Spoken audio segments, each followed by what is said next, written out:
waa hadlay in libin qofkaas ولا تلبابو دكتا كوسو علينا يا إنا درد wana النقطة xidigtaada وريو مود بان وريا دقيقة aniga mud ku jira mud ka gal أنا مود wama بان ka كوتشرا إلما ذريار خوشينا وطا waay waay ولا waay هذا شيل جرائد بين ما تصالح waay waay عديني أنا mudgal garaad bas waa توبيجدي tuskaa يا سلبيجدي ولا كده قالب جريه كسو قولون من شيء واحد كلام waay waay جريدي garaad waay way dhammaatay aad iyo aad warnimayo marka waxa weeye warkii oo dhan in dad aanan libin haysanin oo mataqaanaa tusaale ahaan qamaan bulaxan markuu lahaa maxaa libinti daarood lahaa dabacayuu siiyey isagoo markaa qolada isaaq dee libinta u diidayo oo lahaa warba haddii xataa ogaadeen wax lagu sameeyey dee daarood unbaa ku sameeyey dhulbahanto unbaa ku sameeyey daraawiisha maxaad libinta ragaa kale iga siinaysaa buu caldhuux ku lahaa dee markaa qamaan waxa weeye la yaabanaa caldhuux iyo garaadkiisa iyo mataqaanaa xulaaniyow dee libinta nimanka hasiin maantana tii uu qamaan diidanaa 120 sano ka hor baynu kalaabhaas ku haynaa dadka kalean kusoo dhisaynaa nimanka tolka ah haddii la kaftamayo dee waa la kaftami karaa history baa laga kaftami karaa dhaqaala laga kaftami karaa horumar baa laga kaftami karaa economic development baa laga hadli karaa nin kastaba deegaankiisa waxa ka jira inta isbitaal arboodada laamiyada waxa socda infrastructureka la dhisayo baa ilmada real looga hadli karaa markaa doodu way ballaaran lahayd hablo waxaa jira clubhouseka aqoon-yahanaa oon kelmad loo ogolayn hablo mataqaanaa masters degree haystaan baa hadda halkan qolkan ku jira caawa cunun qaar arkaa kelmadna looma ogolo na inan baa tee mudgal baa leeyahy niman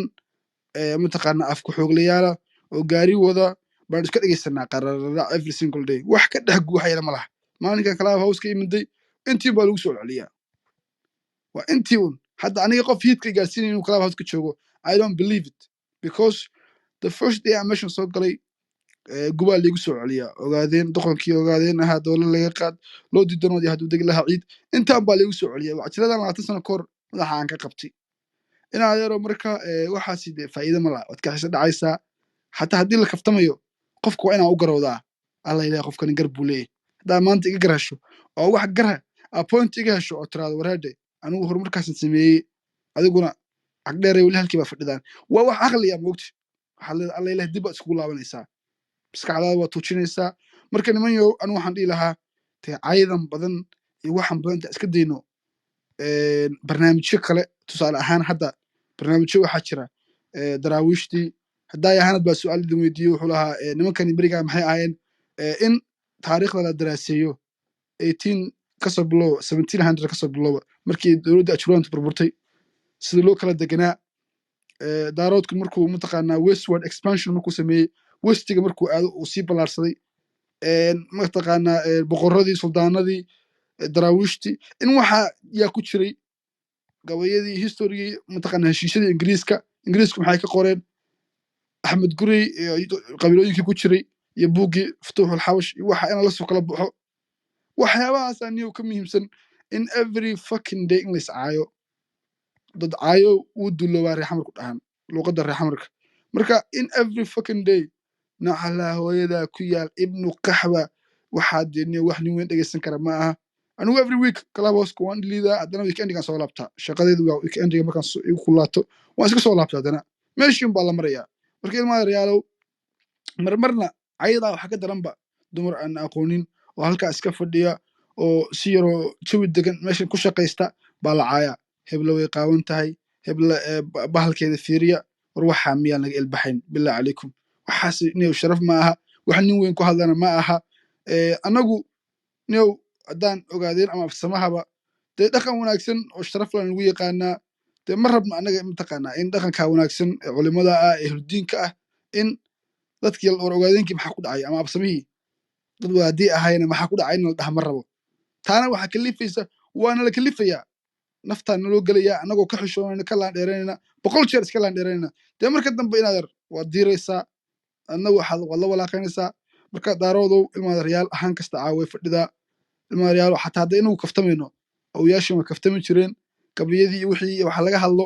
taariikhaha laga sheekay hala doodo adoon qabiil aan saarayn aqoontaada iyo kalsoonidaada qasab maaha inaad 10 nin oo maadarada ah inay halkaa maanta kusoo ayagu kula socda aad doodo waxaa taqaano haddaad waxba aqoonina dadka waa la dhegaystaa dadka wax yaqaana inaga aqoon badan aynu soo casuuna aynu dhegaysano buwaagta halala soo kala baxo anu marka waxaan soo jeedin lahaa maxamed warsiyow barnaamijkan ku xiga ha noqdo daraawiishtii yaa lahaa oo qabiilada u badnaa iyo historigeedii ha laga doodo nin inaadana kasta waxaa dagaalku ka kacay horta meesha maseer baa yaalla dubbadu maya si cilmiyeysan inaad qof kasta wuxuu yaqaan dhegeyso inaadu meesha horta maseer baa yaallo daarood fiiri ninkii madaxnimo soo noqday ninkii boqor noqday ninkii soo taliyey ninkii gabyaaca ninkii awood maanta leh ninkii tira badan intuba in wax isku ogol ma laha boqortooyadaas daarood taniya waa hadasha maalin adeerow sinu kaalma ku hormare fiiri boqortooyadaas maanta ma jirta inay daarood wax lagu faanaa cid ogol ma jirto madaxtinimadaad waxaa weeye mareexaan kasoo bilaabanayso dee mulki min allah oo ugu duceeyey odaygii daarood oo ugu duceeyey mulki inay noqdaan oo dadka taliyo from amiir nuur maxamed daawud soo wad ilaa 21 sano ilaa hadda 60 sano sii socoto min allahi ninka mareexaan mar walba mas-uulka noqonayo looma ogolo duq daarood baa ku duceeyey kabla wixii loogu duceeyeen wakaa waa aragtaa annagii wax isku ogoleen maadaama findadu ay tahay kabla dhexdiisay tahay nimayow ninkaa doobiyaan la hadli doona iyo balambale iyo hanad nimayow ma ka fogaan kartaan hadda waxa dhibka weyn dhex taagan yahay waa waxaa weeyaan sade iyo harti nimankiinan mareexaan ee qolka markaad soo furataan marka u horeysa aad soo furataan nimankan hartiga ku dhegaysaan ma dayn kartaan harti oo idinkana falcelintan ma dayn doontaan galdaradan faraha badan aad iyo aad qaado labada nin baa u baahan yani qaado